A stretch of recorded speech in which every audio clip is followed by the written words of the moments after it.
Bible చెప్పేటటువంటి మానవ జీవన కథనాన్ని, మానవ మనుగడకు సంబంధించినటువంటి చరిత్రను ఒక్కసారి గమనించండి. నేను చెప్పే వర్షన్ను కూడా ఇది మీకు బహుశా మీరు విన్నదే అయి ఉండొచ్చు, లేక ఒక కొత్త కోణం అయి ఉండొచ్చు.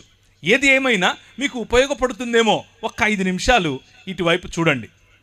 దేవుడు ఏర్పరిచినటువంటి ఈ రాజ్యంలో మనిషిని దేవుడు నువ్వు ఏలమని చెబితే, మనిషి అంధకార సంబంధమైన దురాత్మ సమూహములుగా ఉన్నటువంటి ఈ లోక మర్యాదకు తలవంచాడు.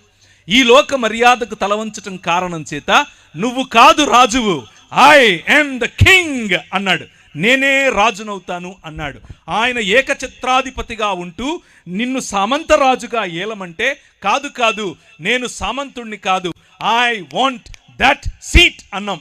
నాకు నువ్వు కూర్చున్న సింహాసనం కావాలి అనగా దేవునికి సమానత్వాన్ని మనం కోరుకున్నాం. అలా కోరుకున్న మరుక్షణం అటు పూర్తిగా మనిషిగా బ్రతకలేకపోయాం, ఇటు దేవుడు కాలేకపోయాం. అదే ఈరోజు మనిషి ఉన్నటువంటి స్థితి.